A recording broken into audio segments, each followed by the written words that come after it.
Yes, good morning everyone, welcome to the global world.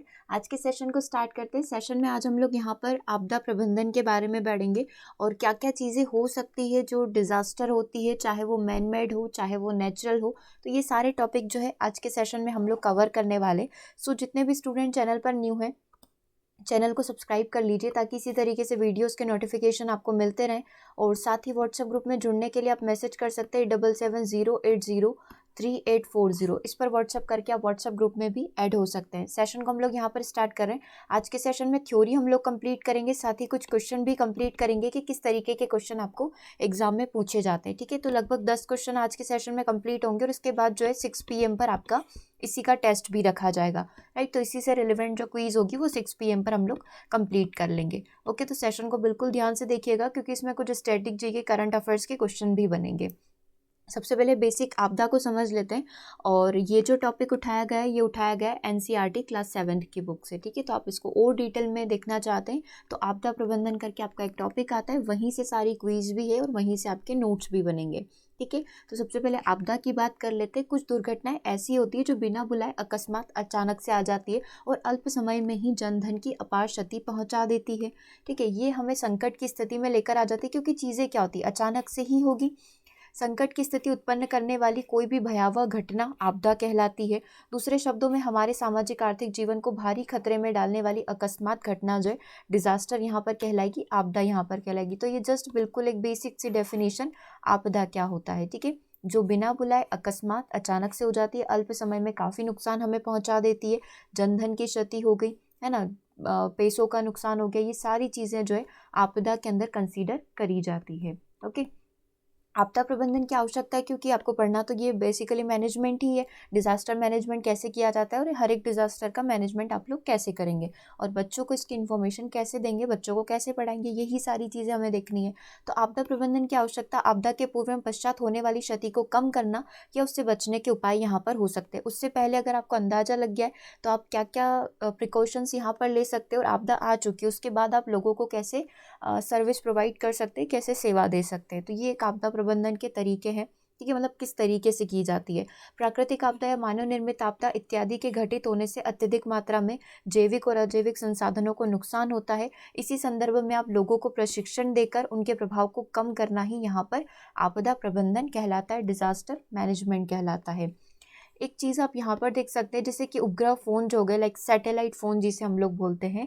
उपग्रह phone आपदा प्रबंधन में सर्वाधिक प्रयोग में लाया जाने वाला एक साधन होता है। ऐसे फ़ोन के लिए उपग्रह ही टेलीफोन एक्सचेंज के रूप में कार्य करते हैं। ये फ़ोन बहुत ही विश्वसनीय, चाहे वो वॉइस को लेकर हो, डेटा को ट्रांसफ़र करने से लेकर हो, कम्युनिकेशन को लेकर हो, काफ़ी सुविधाजनक होते हैं। तो सैटेलाइट फ़ोन का यहाँ पर फिर प्रयोग किया जाता है क्योंकि नॉर्मली आप देखेंगे टेलीफोन लाइन वगैरह कट जाती है, बिजली कट जाती है, ये सारे कुछ ऐसे नॉर्मल सी चीज़ें हैं जो कोई भी डिज़ास्टर आता है ना, तब ये सारी कनेक्शंस वगैरह ये सारी सुविधाएं बंद हो जाती है। तो दैट टाइम हमें सैटेलाइट फ़ोन है और कई भी ऐसी सारी चीज़ें लाइक ट्रांसपोंडर वगैरह हो गया, ये सारी चीज़ें हेल्प करती है। तो वन बाय वन करके उन सारी सुविधाओं के बारे में भी हम लोग डिस्कस करेंगे। कुछ क्वेश्चन आप देख लीजिए कि किस प्रकार के क्वेश्चन जो इस चैप्टर से पूछे जा सकते हैं। भूकंप किस में मापा जाता है? भूकंप को रिक्टर स्केल से मापा जाता है। ठीक है, तो सी आंसर यहाँ पर करेक्ट हो जाएगा। उसके बाद यदि बात करेंगे नदियों में बाढ़ आने का प्रमुख कारण जलों की अधिकता हो जाना, नदी के अंदर नदी की तली में अवसाद का जमाव हो जाना, वर्षा का न होना, या इनमें से कोई नहीं। ठीक है, तो करेक्ट आंसर यहाँ पर जो बनेगा वो ऑप्शन नंबर 1 होगा कि जल की ज़्यादा अधिकता हो जाती तभी नदियों के अंदर बाढ़ आती है। ठीक है, आगे देखते हैं इनमें से प्राकृतिक आपदा कौन सी नहीं है, सुनामी, बाढ़, भूकंप या फिर आतंकवाद। तो ये क्लास 7 का क्वेश्चन है और सेम यही क्वेश्चन आपको एग्जाम में भी पूछा गया है। करेक्ट आंसर क्या होगा? ऑप्शन नंबर डी होगा, ये कोई प्राकृतिक आपदा नहीं है। ठीक है, आपदा प्रबंधन में सरकार का जो रोल रहता है वो क्या रहता है? तो आपदा प्रबंधन में सरकार की अहम भूमिका रहती है। सरकार को संबंधित या क्षेत्र विशेष में आने वाली आपदा की पूर्व आशंका का ज्ञान होना आवश्यक है। ठीक है, वो पहले से अलर्टनेस आ जाती है, फिर वो क्या करते हैं, लोगों के बीच में जनसंचार के माध्यम से लोगों को अवेयर करते हैं। अतः आपदा आने के पूर्व एवं आपदा आने के पश्चात दोनों ही स्थितियां सरकार के लिए नीतिपरक एवं प्रशासनिक तैयारियां करना आवश्यक हो जाता है। इसके अंतर्गत वैकल्पिक संचार व्यवस्था के अच्छे से कम्युनिकेशन हो पाए, राहत कैंप की व्यवस्था करना, आवश्यक वस्तुओं की आपूर्ति करवाना और अन्य कार्य इसमें शामिल होते हैं कि लोगों के रहने की व्यवस्था करना, उनको मुआवजा देना, वो सारी चीज़ें जो है सरकार का रोल होती है। ठीक है, तो आपदा प्रबंधन में आपकी क्या भूमिका होगी और सरकार की क्या भूमिका होगी, ये दोनों चीज़ें आपने पढ़ ली। अब दो तरीके से इसको कैटेगराइज किया हुआ है, एक नेचुरल होता है और एक मैन मेड होता है। ठीक है, तो प्राकृतिक आपदा, अब इससे जो प्रश्न बनेगा लाइक दिसंबर 2004 में जो आपदा आई थी वो कहाँ पर आई थी, इस तरीके से कुछ क्वेश्चन बन सकते हैं। या फिर कोई भी करंट का सिनारियो ले लो, ये जो आपदा है ये मानव निर्मित है या प्राकृतिक है, इस प्रकार से आपके प्रश्न बन सकते हैं। तो सबसे पहला पॉइंट है प्राकृतिक आपदा, हमारे वातावरण में घटित होने वाली घटनाएं जो प्राकृतिक कारणों के कारण उत्पन्न होगी, प्राकृतिक आपदा कहलाएगी। जिसमें आपका भूकंप हो जाएगा, बाढ़ हो जाएगा, सूखा हो जाएगा, सुनामी हो जाएगा, भूस्खलन हो जाएगा, चक्रपात हो जाएगा, या चक्रवात हो गया, वज्रपात हो गया, है ना। ये सारे के सारे टॉपिक हमें डिस्कस भी करना है। ठीक है, तो ये सारी की सारी क्या है, प्राकृतिक आपदा है। मानव निर्मित वे घटनाएं जिनकी उत्पत्ति में मानवीय कारणों का हाथ होता है, मानवीय हाथ होते हैं या मानवीय कारकों के कारण उत्पन्न होती है। ठीक है, जो मानव को ही क्षति पहुंचाती है, जनधन को क्षति पहुंचाती है, मानव जनित आपदा यहाँ पर कहलाएगी। युद्ध हो सकता है, आतंकवाद हो सकता है, महामारी हो सकती है, सांप्रदायिक दंगे यहाँ पर हो सकते हैं। ठीक है, बिहार एक सर्वाधिक आपदाग्रस्त राज्य है, कैसे? तो बिहार का थोड़ा सा डिटेल आपको यहाँ पर लेना पड़ेगा इसके लिए। बिहार एक ऐसा राज्य है जहाँ पर कई प्रकार से प्राकृतिक आपदाएं आती रहती है। इसमें मुख्य रूप से बाढ़ हो गया, है ना, सूखा भी पड़ता है, अगर बाढ़ भी आती है तो उसी समय सूखा भी पड़ता है, तूफान, वज्रपात मतलब बिजली गिरना, भूकंपीय आपदा, भूकंप आना, ये सब मतलब एक हर साल उनके सामान्य सी बात हो गई है। ठीक है, अब ये डिस्कस करते हैं कि कौन सी चीज़ कहाँ पर आती है। बाढ़ तो बिहार के लिए एक नॉर्मली बोल लो, है ना। कोसी नदी बिहार का शोक हो गया, नदी अपने मुहाने पलट लेती है, डायरेक्शन चेंज कर लेती है ना, तो ये एक नॉर्मल सी बात हो गई। उत्तर भारत की यदि हम लोग बात करेंगे, उत्तर भारत के लोग प्रत्येक वर्ष जो है इस परेशानी को झेलते हैं। सूखा का प्रभाव जो है आपको दक्षिण में देखने को मिलेगा। ठीक है, बाढ़ जो है उत्तरी भारत में रहती है और सूखा अपना दक्षिणी बिहार के अंदर रहता है। ठीक है, सूखा का प्रभाव अब दक्षिण में, और जो हमारी ये जो दक्षिण पश्चिमी रीजन है, मध्य दक्षिणी बिहार जो है, इसमें अधिक से अधिक आपको सूखा देखने को मिलता है। उत्तरी भारत में आपको बाढ़ के केसेस देखने को मिल जाएंगे उत्तरी बिहार के अंदर। तूफान का प्रभाव बिहार के उत्तरी पूर्वी जिले, इस साइड आपको तूफान का प्रभाव देखने को मिलेगा। भूकंप का सर्वाधिक प्रभाव जो है उत्तरी बिहार के सीमावर्ती जो क्षेत्र हैं, इसमें आपको दिखने को मिलता है। तो आप देखेंगे पर्टिकुलर बिहार में ही अलग अलग जगह आपको अलग अलग चीज़ें देखने को मिलेगी। ऊपर की आप बात करेंगे उत्तरी बिहार की, तो यहाँ पर आपको बाढ़ के खतरे दिखेंगे। इधर की और इधर की आप बात करेंगे तो सूखा आपको इधर देखने को मिल सकता है। ठीक है, और इधर आप भूकंप की तरफ चलेंगे तो ये उत्तर पूर्वी जो एरिया है, ये आपका भूकंप क्षेत्र रहेगा, यहाँ पर भूकंप आते रहते हैं। ठीक है, तो ये पूरे बिहार की बात हो गई। आगे भूकंप की जैसे आपने बात करी है, तो अभी भूकंप को थोड़ा और हम लोगों को डिटेल में पढ़ेंगे कि भूकंप आता कैसे है। ठीक है, तो इसके प्रभाव को कम करने के क्या क्या उपाय हो सकते हैं। तो भवनों को आयताकार होना चाहिए, नक्शा बिल्कुल साधारण होना चाहिए, लंबी दीवारों को सहारा देने के लिए ईंट पत्थर या कंक्रीट के कॉलम भी बना लेने चाहिए, नींव मजबूत होना चाहिए, भूकंप रोधी होना चाहिए, दरवाजे तथा खिड़की की स्थिति भी भूकंप रोधी ही होना चाहिए। ठीक है, इसके बाद एक टॉपिक आता है तूफान महोमी करके, ये क्या होता है। तो नॉर्मली अक्टूबर नवंबर के महीने में बंगाल की खाड़ी में भयानक चक्रवात आते हैं। ठीक है, एक सामान्य सी बात हो गई कि जो है अक्टूबर नवंबर के महीने में बंगाल की जो खाड़ी है, यहीं पर जो है सबसे ज़्यादा चक्रवात आते हैं, जिससे पश्चिम बंगाल और उड़ीसा जैसे, ठीक है, पश्चिम बंगाल और उड़ीसा जैसे राज्य जो है ये तूफान को झेलते हैं। इससे समुद्री लहरें बहुत अधिक मात्रा में जल जो है नदियों के मुहाने तक लेकर आ जाती है, और ये पूरा एक बड़े से इलाके को क्या कर देते, जलमग्न कर देते, जिससे जनधन की हानि होती है, बहुत बड़े पैमाने पर तबाही होती है, पेड़ मकान और वही सब कुछ ध्वस्त हो जाता है, सब कुछ नष्ट हो जाता है। यही तूफान मरहूमी कहलाता है। ठीक है, बेसिकली ये तूफान ही है। तो आपको ये पूछा जा सकता है, पूछा नहीं जा सकता, ये प्रश्न आपका बना हुआ है कि अक्टूबर नवंबर महीने में सामान्यतः जो चक्रवात आते हैं वो कहाँ पर देखने को मिलते हैं। अरब सागर में, बंगाल की खाड़ी में। तो ये जो आपका आंसर रहेगा वो आपको बंगाल की खाड़ी में देखने को मिलते हैं। ठीक है, बंगाल की खाड़ी से चक्रवात आएगा तो उसके आसपास के इलाके, यानी कि आपका ये जो पश्चिम बंगाल है, उड़ीसा जैसे तटीय जो राज्य हैं, इसमें सबसे ज़्यादा आपको ये तूफान देखने को मिल सकते हैं। ठीक है, समुद्री लहरों के कारण जो तूफान आएगा पूरा विस्तृत क्षेत्र को ये क्या कर देती है, जलमग्न कर देती है। अब बेसिकली अब भूकंप को देख ले, भूकंप होता क्या है।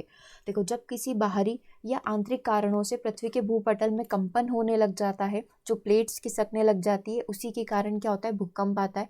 क्या क्या कर सकते हैं, भूकंप रोधी मकानों का निर्माण कर सकते हैं, और उसके लिए लोगों को पहले से प्रशिक्षित किया जा सकता है कि अगर ऐसी सिचुएशन क्रिएट होती है तो कैसे मैनेज करना है। ठीक है, और क्या क्या हम लोग यहाँ पर कर सकते हैं, सबसे पहले तो इसका सटीक पूर्वानुमान लगाना होगा कि कहाँ आ रहा है, किस तरीके से आ रहा है, वो सारी चीज़ें। भूकंप निरोधी मकानों को बनाया जाए, जनता को जागरूक किया जाए, और विद्यालय में जो बच्चे हैं उनको भी अवेयर इस टॉपिक को लेकर किया जाए। ठीक है। इसी तरीके से भूकंप को बचने के हो गए, सुनामी से बचने के क्या क्या उपाय हो सकते हैं, समुद्र के नज़दीक तटबंधों का निर्माण किया जाए, तटबंध के किनारे मैंग्रोव वनस्पति लगा दी जाए ताकि कुछ हद तक जो है समुद्री लहरों से यहाँ पर बचा जा सके। तटीय क्षेत्रों के नज़दीक रहने वाले लोगों को प्रशिक्षित किया जाए, कभी अचानक से ऐसी सिचुएशन बनती है तो वो कैसे खुद को प्रोटेक्ट कर सकते हैं। सुनामी से प्रभावित क्षेत्रों में तत्काल मदद पहुँचाई जाए, अलर्ट वाले जो चीज़ें होती है कि पहले से अलर्ट हो जाए कि सावधान रहने वाली जो चीज़ें होती है वो सारी मैनेज करके रखी जाए। अब हम पढ़ेंगे भूकंप का अधिकतम प्रभावी क्षेत्र जो है कौन सा होता है भारत के अंदर, यदि स्पेसिफिक बात करें, और साथ ही इसके 5 जोन होते हैं उसकी भी बात हम लोग यहाँ पर कर लेंगे। ठीक है। भूकंप की तीव्रता दृष्टि से 9 से अधिक जहाँ पर होता है, वैसे 0 से लेकर 9 तक की मार्किंग यहाँ पर होती है। अगर 9 से अधिक होता है तो उसमें भारत के सभी पूर्वोत्तर राज्य आ जाते हैं, जितने भी हमारे पूर्वी इलाके हम लोग बोले वो सारे आ जाते हैं, जिसमें आपका बिहार हो गया, नेपाल के सीमावर्ती, गुजरात का कच्छ वगैरह, ये सारे क्षेत्र हैं। ठीक है। तो ये सारे के सारे भूकंप के जो अधिकतम वाले जोन होते हैं उसके अंदर यहाँ पर कंसिडर किया गया है, और ये जो है 5 जोन नंबर जो 5 है उसके अंदर रखा गया है। बेसिकली ये वाली चीज़ आपने पढ़ ली, पृथ्वी के आंतरिक भागों में अचानक कंपन के कारण जो कंपन होता है, वाइब्रेशन होता है, उसे ही भूकंप कहा जाता है, और उसको सिस्मो यंत्र से मापा जाता है। और किस स्केल पर मापा जाता है, तो रिक्टर स्केल पर मापा जाता है। अब हम लोग 5 जोन की यहाँ पर बात कर लेते हैं। सबसे पहले 1 की बात करते हैं। तो भारत का जो दक्षिणी पठार है जहाँ भूकंप का खतरा नहीं के बराबर है, तो ये सबसे सामान्य वाला जोन 1, बिल्कुल हल्के फुल्के से कंपन देखने को मिलते हैं। जोन 2 की बात करेंगे तो प्रायद्वीपीय भारत के तटीय मैदान क्षेत्र आ जाते हैं जहाँ की भूकंप की तीव्रता होती है बट कम होती है ना। इसके अंतर्गत मुख्यतः जोन 3 की बात करें तो गंगा सिंधु के मैदान, राजस्थान तथा उत्तरी गुजरात के जो इलाके हैं, क्योंकि यही गुजरात का कच्छ आपका जोन 5 में भी दिखेगा, है ना। तो ये उत्तरी गुजरात का जो क्षेत्र है वो आपका जोन 3 के अंदर आ जाएगा। उसके बाद जोन 4 की बात करेंगे तो इसके अंदर शिवालिक, हिमालय का क्षेत्र, पश्चिमी बंगाल का उत्तरी भाग, असम की घाटी, पूर्वोत्तर क्षेत्र, अंडमान निकोबार द्वीप समूह, है ना, ये सारे के सारे खतरनाक क्षेत्रों में आएंगे, क्योंकि जोन 4 और जोन 5 तो मैक्सी हो जाता है। जोन 5 की बात करेंगे तो इसके अंतर्गत गुजरात का कच्छ प्रदेश, जम्मू कश्मीर, हिमाचल प्रदेश, उत्तराखंड के पर्वतीय भाग, सिक्किम राज्य, ये सारे सम्मिलित है जिसमें जो है भूकंप सर्वाधिक आते ही रहते हैं। ठीक है। तो ये 5 जोन हो गए। सबसे खतरनाक जो होगा वो किसके अंदर होगा, 5 नंबर वाले के अंदर होगा, और सबसे सामान्य न के बराबर होगा जोन 1 के अंतर्गत। तो याद रखना ये इसकी जो अपने स्केल बनाई है जोन 1 2 3 4 5 कहाँ पर कम होंगे और कहाँ पर ज़्यादा होंगे। ठीक है। स्पेसिफिक आपको पूछ लिया जाए कि बताइए गुजरात का जो कच्छ क्षेत्र है वो कौन से जोन के अंदर कंसीडर किया जाता है, आपको पता है सबसे ज़्यादा भूकंप आते हैं तो जोन 5 के अंदर। हम लोग को अगर बोल दिया जाए कि असम घाटी हो गया, अंडमान निकोबार द्वीप समूह हो गया, तो किसके अंदर आएगा, जोन 4 के अंदर आएगा। तो ये चीज़ें अभी हमारे काम की है। देखो अब इसके अंदर एक पॉइंट और आता है, भूकंप आना और उसका धरती पर आना। ठीक है। भूकंप का कंपन जहाँ से स्टार्ट होता है और वो कैसे धरती पर आता है, तो ये एक पॉइंट है जिसको हम लोग डिस्कस कर रहे हैं। भूकंप केंद्र और अधिकेंद्र क्या होता है। तो पृथ्वी की सतह पर अचानक जो पृथ्वी की सतह जो अचानक से वाइब्रेशन होता है, अचानक से जो कांपने लग जाती है, वो भूकंप कहलाता है। भूकंप का जो उद्गम है पृथ्वी की गहराई में होता है। ऐसा नहीं कि जो प्लेट्स पहले से खिसकना नहीं स्टार्ट होती है, सबसे पहले जो गहराई में कहीं कंपन स्टार्ट होगा। ठीक है। एक पॉइंट होता है जहाँ से, जिसे हम लोग कंप केंद्र या फिर कंपन केंद्र बोलते हैं, यहीं से क्या होता है धीरे धीरे वाइब्रेशन स्टार्ट होते हैं। ठीक है। जितनी ज़्यादा गहराई में आपका केंद्र होगा, इसका कंपन केंद्र होगा, उतना ही ऊपर जाने का खतरा जो है, मतलब उसकी तीव्रता उतनी ही कम होगी। ठीक है। जितना ज़्यादा गहराई में होगा, आप देख सकते हैं उसको इतना ट्रेवल करना पड़ेगा, उस वाइब्रेशन को इतना ऊपर आना पड़ेगा, तो डेफिनेटली उसकी जो एक बोलते हैं ना कि वो किस स्पीड से आएगा, वो स्पीड भी यहाँ पर कम हो जाएगी। ठीक है। तो भूकंप जितनी अधिक गहराई पर होगा उसके खतरा उसका उतना ही कम बना रहेगा। भूकंप केंद्र से उठने वाली तरंगे जो है समकोण पर चलते हुए, इस तरीके से चलते हुए धरातल के जिस भाग पर पहुंची है उसे उसका क्या बोला जाएगा, अभिकेंद्र बोला जाएगा। ठीक है। कंपन केंद्र अलग होता है और एक हम लोग बोले अभिकेंद्र अलग होता है, जो धरातल पर पहुंचा है और फिर वो वहां से इस तरीके से होती है ना, इसी तरीके से आता है भूकंप। तो ये जो चीज़ें हैं धरातल के जिस बिंदु पर पहुंचा है उसे उसका अभिकेंद्र कहा जाएगा। अभिकेंद्र पर भूकंप की तरंगों का प्रभाव, मतलब यहाँ पर जो है सबसे ज़्यादा प्रभाव देखने को मिलेगा। फिर जैसे जैसे धीरे धीरे इसकी डिस्टेंस जो है ये दूर होता जाएगा, इक्वल डिस्टेंस इधर पर भी, तो इसका प्रभाव जैसे जैसे दूर जाता जाएगा प्रभाव इसका कम होता जाएगा। तो इसमें आपको 2 चीज़ें याद रखनी है, एक कंपन केंद्र होता है और एक होता है आपका अभिकेंद्र। जो धरातल की गहराई में होता है वो कंपन केंद्र होता है, जो ऊपर धरातल पर होता है उसको उसका अभिकेंद्र यहाँ पर बोला जाता है। ठीक है। भोपाल गैस त्रासदी किस प्रकार की आपदा थी, कुछ और क्वेश्चन हम लोग यहाँ पर कंप्लीट कर रहे हैं। तो आपको पता है भोपाल जो गैस त्रासदी थी वो एक प्रकार की मानव जनित आपदा थी। तो करेक्ट आंसर क्या हो जाएगा, ऑप्शन नंबर बी हो जाएगा। ठीक है, आगे बात करेंगे नेक्स्ट क्वेश्चन की। सुनामी क्या है, एक ज्वालामुखी पहाड़ है, वर्षा ऋतु में नदियों में बाढ़ आ जाना, सूर्य की भीषण गर्मी, या फिर विनाशकारी समुद्री लहर। ठीक है, तो करेक्ट आंसर क्या हो जाएगा, ऑप्शन नंबर डी हो जाएगा। महाराष्ट्र में जो भूकंप आया था उसका सबसे बड़ा अधिक कारण क्या था, रेल परिचालन, रेलवे के कारण, वृक्षारोपण के कारण, शहरीकरण के कारण, या जो कोयना बांध का निर्माण किया गया था उसके कारण आया था। तो करेक्ट आंसर हो जाएगा आपका ऑप्शन नंबर डी। 7 को देखेंगे, बंगाल की खाड़ी का चक्रवात किन महीनों में भयानक होता है। ठीक है, तो किस महीने में ये भयानक रहता है आपको बताना है। तो हमने देखा था अक्टूबर नवंबर के महीने में ये सबसे ज़्यादा भयानक रहता है। यही चीज़ हमने कंप्लीट करी थी और यही आपको क्वेश्चन में भी पूछा गया है।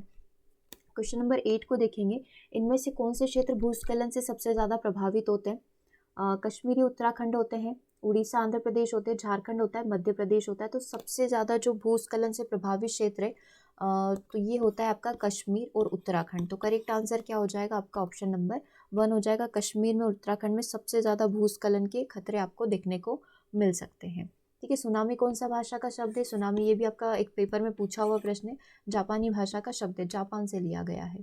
ठीक है, बाढ़ क्या होती है, प्राकृतिक आपदा, मानव जनित आपदा, सामान्य आपदा, या इनमें से कोई नहीं। तो बाढ़ एक प्रकार की प्राकृतिक आपदा होती है। करेक्ट आंसर हो जाएगा आपका ऑप्शन नंबर 1। ठीक है, आगे बढ़ेंगे, सूखे के बारे में एक बार थोड़ा सा डिस्कशन हम लोग कर लेते हैं। देखो सूखे का क्या प्रभाव पड़ता है। तो सूखे से सबसे पहले तो कृषि उत्पादन कम हो जाएगा, क्योंकि वर्षा ही नहीं हो रही तो फसलों की बुवाई नहीं होगी, और बुवाई देर से होगी तो वो प्रभाव तो पड़ेगा। सूखे की स्थिति से ग्रामीण क्षेत्रों में काफ़ी बेरोजगारी बढ़ जाती है, क्योंकि ग्रामीण क्षेत्र मोस्टली कृषि पर ही आधारित होते हैं, है ना। सूखे के कारण पशुचारण में भी कमी होगी, पेयजल में भी कमी होगी, और खरीफ की जो फसल है सबसे ज़्यादा यहाँ पर उस पर प्रभाव पड़ता है। आगे बात करेंगे कि कैसे इसको मैनेज किया जा सकता है। तो जल ग्रहण क्षेत्रों में बांध बनाकर छोटे छोटे जलाशय बना दिए जाए, वृक्षों की सघनता में और ज़्यादा वृद्धि की जाए, शुष्क फसलों की बुवाई एवं ड्रिप सिंचाई का यहाँ पर प्रयोग किया जाए, बूंद बूंद करके पौधों को पानी डाला जाए, शुष्क फसलों की बुवाई ज़्यादा की जाए जिसमें कम पानी की आवश्यकता पड़ती हो। नहरों के द्वारा सूखे क्षेत्र में जो है जल पहुँचाकर जो है सूखे का प्रबंधन किया जा सकता है। सूखे की स्थिति में आपने देखा होगा फसलें बेसिकली नष्ट हो जाती है, जिससे खाद्यान्न उत्पादन कम होगा, खाद्य समस्या उत्पन्न हो जाएगी। राष्ट्रीय स्तर पर इस स्थिति को क्या कहा जाता है, अकाल कहा जाता है। अगर आपको बोला जाए अकाल को एक लाइन में डिफाइन करिए तो वो किसके कारण होता है, सूखे के कारण होगा। अगर फसल नहीं हुई है, खाद्य उत्पादन कम हो जाएगा, समस्या होगी, और वही स्थिति अकाल की स्थिति कहलाती है। फसलों के सूखने के कारण मवेशियों के लिए चारे का भी अकाल हो जाता है, और सभी जीवों के लिए जल का भी अभाव यहाँ पर हो जाता है। अब यदि हम लोग देखें सुनामी, जैसे कि अभी आपने देखा प्रश्न के अंदर कौन सी भाषा का शब्द है, जापानी भाषा का शब्द है। कौन सी आपदा है, प्राकृतिक आपदा है। महासागरों के आंतरिक पृष्ठीय भागों में उत्पन्न हलचल के कारण सुनामी आती है ना, जो समुद्र तटीय में मानव, जीव जंतु, वनस्पति, मकान, उद्योग आदि को बड़े पैमाने पर नुकसान पहुंचाती है। इसके प्रिकॉशंस क्या क्या ले सकते हैं, बचाव कैसे कर सकते हैं। मैंग्रोव वनस्पति लगाकर कंक्रीट के तटबंध बना दिया जाए, है ना, ताकि एकदम से वो सुनामी जो है एकदम से उसका प्रभाव न पड़े। समुद्री क्षेत्रों के समीप रहने वाले लोगों को पहले से ही प्रशिक्षित किया जाए इस बारे में। सुनामी का पूर्वानुमान यंत्र के सहारे लोगों को पहले से सूचित किया जा सकता है। सरकारी व गैर सरकारी जो संगठन है उसकी मदद लेकर भी सुनामी के प्रति लोगों में जागरूकता, अवेयरनेस फैलाई जा सकती है। देखो नेक्स्ट पॉइंट हम लोग यहाँ पर डिस्कस करेंगे, बाढ़ की स्थिति में अपनाए जाने वाले आकस्मिक प्रबंधन का वर्णन करिए। तो ये बिल्कुल बेसिक सी चीज़ है, जस्ट आप एक बार देख सकते हैं। प्राकृतिक आपदा है, जान माल मवेशियों को बहुत ही ज़्यादा नुकसान पहुँचाती है। ठीक है, आकस्मिक प्रबंधन में सबसे पहले जल से घिरे हुए व्यक्ति को पानी से बाहर निकालकर सुरक्षित स्थान पर लेकर जाना, मवेशियों वगैरह जो हो गए उनको सुरक्षित स्थान पर लेकर जाना, फिर जो घर की सामग्री वगैरह जो है उनको सुरक्षित स्थान पर लेकर जा सकते हैं। ठीक है, पहुँचने के बाद वहाँ पर भोजन, पेयजल, वस्त्र और समुचित उपचार और दवाओं का प्रबंधन वहाँ पर किया जाना चाहिए। बाढ़ कैसे आती है, तो अधिक वर्षा होने के कारण नदियों में जल का जमाव हो जाता है। ठीक है, साथ ही अवसादों के जमा होने के फलस्वरूप नदी का जो तल है वो उसमें गहराई में कमी आ जाएगी, और नदी का तल भर जाने के कारण जो जल का स्तर जैसे जैसे ऊपर बढ़ता जाएगा और जो नदी का जल जो है अपना जो विस्तृत एरिया है वहाँ पर फैल जाएगा, है ना। तो यही कारण है बाढ़ आने का। फलतः जितने भी तटबंध वगैरह होंगे वो टूट जाएंगे और नदी का जल जो विभिन्न क्षेत्रों में फैल जाता है, जिसके कारण बाढ़ आती। सर्वप्रथम जो रीज़न होगा, वर्षा सबसे ज़्यादा हुई है जिसके कारण नदियों में जल का जमाव हो जाता है, और साथ ही अवसाद वगैरह भी जो है पानी के साथ बहकर जो है नदी में इकट्ठे हो जाते हैं, जिसके कारण जो तली है, गहराई जो है वो उसकी कम होती जाती है। ठीक है, क्या क्या उपाय यहाँ पर आप कर सकते हो बाढ़ से बचने के लिए, तो वही आप स्ट्रेचर वगैरह पहले से तैयार रखे हैं ना, एक दूसरे की कलाई से पकड़कर भी, अगर वो भी अवेलेबल ना हो तो खुद से ही लोगों को उठाकर लेकर जा सकते हैं। तैरने के लिए पीपों का प्रयोग यहाँ पर किया जा सकता है, ट्यूब में हवा भरकर भी आप लोगों को एक स्थान से दूसरे स्थान पर सुरक्षित स्थान पर पहुँचा सकते हैं। केले के पेड़ के तनों का प्रयोग भी बचाव के रूप में आप यहाँ पर कर सकते हैं। तो कई सारे तरीके होते हैं जिससे हम लोगों की मदद यहाँ पर कर सकते हैं। ठीक है, एक बार यहाँ पर पूछा हुआ है कि बिहार में जो बाढ़ की स्थिति होती है उसका वर्णन करना, मतलब कैसे होती है। बिहार के उत्तरी भाग में हिमालय से निकलने वाली नदियाँ लाइक कोसी हो गया, गंडक हो गया, महानंदा नदी हो गई, प्रतिवर्ष इनमें बाढ़ का पानी लेकर आया जाता है, जिससे मानव जीवन, पशु पक्षी और जो पूरा हमारा जल जीवन होता है, फसल वगैरह हो गई, काफ़ी क्षति यहाँ पर पहुँचती है। इसी कारण जो कोसी नदी को भी बिहार का शोक यहाँ पर बोला जाता है। आगे बात करेंगे हिमस्खलन क्या होता है। तो कुछ नदियों का स्रोत हिमाच्छेद होता है, मतलब बर्फ से ढका हुआ। बर्फ के बहुत अधिक मात्रा में पिघलने से नदियों में अचानक से जल की मात्रा बढ़ जाती है ना। अब नदियों में क्या हुआ, अचानक से जल की मात्रा बढ़ गई तो अब मैदानी भागों में उसका बहाव होने लगेगा, और अगर उसका अवरोध हुआ तो ये किनारों को तोड़कर क्या करेगी, अगल बगल के क्षेत्रों में निकल जाएगी और वो उसको क्या कर देगी, जलमग्न कर देगी। तो हिमाचल प्रदेश ले लो, उत्तराखंड ले लो, ये काफ़ी ज़्यादा इस क्षेत्र से हिमस्खलन से जो है काफ़ी ज़्यादा प्रभावित है ना। अब भूस्खलन की यदि बात कर लें, है ना, तो जैसे कि आप देखते हैं ना, चट्टाने वगैरह ऊपर से नीचे गिर जाती है, जैसे आपने हिमस्खलन देखा वैसे ही आपका ये भूस्खलन हो जाएगा। शेल अथवा मृदा जो अपवर्तन होता है, इसमें अचानक टूटकर स्थानांतरित हो जाना। सर्पण होना, जिसमें बड़े शेल टूटकर गतिमान होकर तेजी से गिरते हैं। सर्पण मतलब वो लुढ़कते रहते हैं इस तरीके से। प्रवाह, इसमें लगातार शेलों का गिरना लंबे समय तक जारी रहता है, तो ये एक प्रवाह होता है। वर्षा के पानी के साथ मिट्टी और कचरे का नीचे आ जाना, ये सारे के सारे किसके कारण है, भूस्खलन। कई रूपों में हो सकता है, शेल अथवा मृदा का जो अपवर्तन होता है उस रूप में हो सकता है, सर्पण के रूप में हो सकता है, प्रवाह लंबे समय तक वो गिरते ही जा रहे हैं शेल वगैरह, ठीक है, और वर्षा के पानी के साथ मिट्टी और ये सब एक साथ नीचे आ रहे हैं, तो ये सारे भूस्खलन के रूप होते हैं। एक पॉइंट और है यहाँ पर, संचार उपग्रह का मतलब क्या होता है। तो संचार उपग्रह अंतरिक्ष में स्थापित रेडियो रिले स्टेशन, जिसमें कॉमसेट्स हो सकते हैं, सेटकॉम्स हो सकते हैं, सैटेलाइट फ़ोन हो सकते हैं। इसमें जो सेटकॉम है, उपग्रह आधारित संचार के लिए सेटफोन आधारित उपग्रह जो है, ये क्या करता है, इस टर्मिनल का प्रयोग किया जाता है, क्योंकि आपने देखा होगा उस समय सारे ही कनेक्शन बंद हो जाएंगे, तो हम लोग डायरेक्टली सैटेलाइट फ़ोन के थ्रू यहाँ पर कनेक्ट होकर लोगों तक कम्युनिकेशन का एक माध्यम यहाँ पर बनाया जा सकता है। ठीक है, मोबाइल और ई कम्युनिकेशन माध्यम यहाँ पर प्रयोग किया जा सकता है। ट्रांसपोंडर पर भी अपन फ्रिक्वेंसी सेट करके जो है अपना मैसेज जहाँ पर भी हमें पहुँचाना है, जिस भी एरिया में हमें पहुँचाना है, वो हम लोग यहाँ पर पहुँचा सकते हैं। ठीक है, चलिए, संचार व्यवस्था के बाधित होने के क्या क्या कारण हो सकते हैं, ये एक प्रश्न आपका बना हुआ है। हम लोग देख लेते हैं। संचार व्यवस्था, जो कम्युनिकेशन डिस्कनेक्ट हो जाता है, केबल वगैरह टूट जाती है, बिजली नहीं पहुंच पाती है, चार भवनों के ध्वस्त हो जाने के कारण संचार यंत्र जो है क्षतिग्रस्त हो जाते हैं, या ट्रांसमिशन टावर जो है वो ही क्षतिग्रस्त हो गया, तो कम्युनिकेशन कैसे हो पाएगा, है ना। तो ये संचार व्यवस्था के बाधित होने के यहाँ पर कई सारे कारण हो सकते हैं। उसके बाद यदि हम लोग बात करें, वज्रपात क्या होता है। वज्रपात बेसिकली अपनी लैंग्वेज में जो बिजली गिरती है ना, तड़ित जिसे हम लोग बोलते हैं। तो देखो, वर्षा के समय बादलों में अधिक हलचल होने और उसके आसपास में घर्षण के कारण भूमि पर बिजली गिरती है, उसे ही वज्रपात कहा जाता है। इससे पशु पक्षी और मनुष्य मर जाते हैं, मकान टूट जाते हैं, पेड़ों की डालियाँ वगैरह, मतलब कहीं ना कहीं डायरेक्टली और इनडायरेक्टली क्षति पहुँचती है। ठीक है, अब आकस्मिक प्रबंधन जो है, इसके तीन घटक क्या क्या है, मतलब किस तरीके से जो हम लोग आपदा प्रबंधन से बचाव कर सकते हैं, क्या क्या मैनेजमेंट हम लोग कर सकते हैं। तो तीन तरीके से हो सकता है।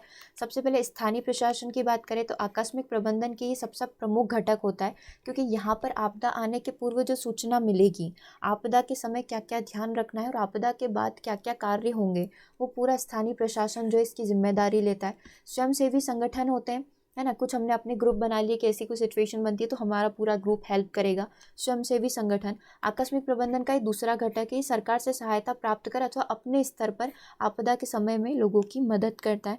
तीसरा होता है गांव अथवा मोहल्ले के लोग। आकस्मिक प्रबंधन के अंतर्गत ये तीसरा घटक होता है, ये आपदा आने पर तत्काल लोगों की मदद करते हैं। ठीक है, तो ये तीन संगठन होते हैं, तीन प्रमुख घटक होते हैं। सबसे पहला स्थानीय प्रशासन होगा, वो क्या क्या हेल्प दे रहा है। फिर कुछ स्वयंसेवी संगठन होते हैं जो सरकार से हेल्प ले भी सकते हैं और खुद के बल पर भी कर सकते हैं। और गाँव तथा मोहल्ले के लोग अपने आस पड़ोसी ही एक दूसरे की मदद करते हैं। आगे हम लोग बात कर रहे हैं 1984 ईस्वी में भोपाल स्थित यूनियन कार्बाइड के कारखाने से रिसने किस गैस के कारण जो है वो भयंकर दुर्घटना हुई थी? वही मिथाइल आइसोसाइनाइड की बात यहाँ पर की जा रही है 1984 की जो भोपाल की घटना है। तो कौन सी गैस निकलने के कारण हुई थी? मिथाइल आइसोसाइनाइड गैस निकलने के कारण ये वाली घटना हुई थी। ठीक है, नेक्स्ट पॉइंट की बात हम लोग यहाँ पर करेंगे, मेघ विस्फोट क्या होता है? तो हम देखते हैं ना अचानक से बादल फट जाते हैं, जो उत्तराखंड में हुआ था, राइट, वही वाली चीज़ है। गर्म एवं आर्द्र मतलब गर्म और ठंडी पवन जो है पर्वतीय ढालों से टकराकर तेजी से मेघ के रूप में परिवर्तित हो जाती है। मतलब गर्म और ठंडी हवाएं जब एकदम से मिलती है तो वो एक बादल का रूप ले लेती है और तीव्र झंझावात का निर्माण करती है। इनमें मौजूद जल वाष्प तेजी से संघनित होकर मोटी धार के रूप में नीचे गिरना स्टार्ट कर देती है। इसे ही क्लाउड बर्स्ट या फिर मेघ विस्फोट बोला जाता है। कभी कभी तो ये वर्षा नदी की पतली धारा के समान भी हो सकती है। ठीक है, 15 से 16 जून 2013 को उत्तराखंड में मेघ विस्फोट के कारण जो है हजारों लोग जो है वहाँ पर क्षतिग्रस्त हुए थे। ठीक है, तो ये एक मेघ विस्फोट की भी बात हम लोगों ने यहाँ पर कर ली। इसमें एक पॉइंट और पूछा जाता है, बर्नोल नामक दवाई किस काम में प्रयुक्त की जाती है? तो जले लोगों का प्राथमिक उपचार के रूप में जले हुए भाग पर जो दवाई लगाई जाती है उसमें बर्नोल एक मरहम होता है, उसका लेप यहाँ पर प्रयोग किया जाता है। ठीक है, तो बर्नोल नामक एक दवाई होती है, इसका जो मरहम लगाया जाता है, इस लेप को लगाया जाता है जहाँ पर जला हुआ भाग है। ठीक है, तो इसके बारे में भी आप ध्यान रखेंगे। इसके आगे का जो क्वीज़ होगा, क्योंकि जितना भी थ्योरी हम लोगों ने कंप्लीट किया है इसका क्वीज़ हम लोग एक बार से ले लेंगे, वो हम लोग 6 PM पर कंप्लीट कर लेंगे। ओके, तो सेशन कैसा लगा कमेंट करके ज़रूर से बताएंगे और मिलेंगे हम लोग 6 PM सेशन में। टेस्ट आपका रहेगा उस टाइम पर। ओके, सेशन को देखने के लिए थैंक यू वेरी मच।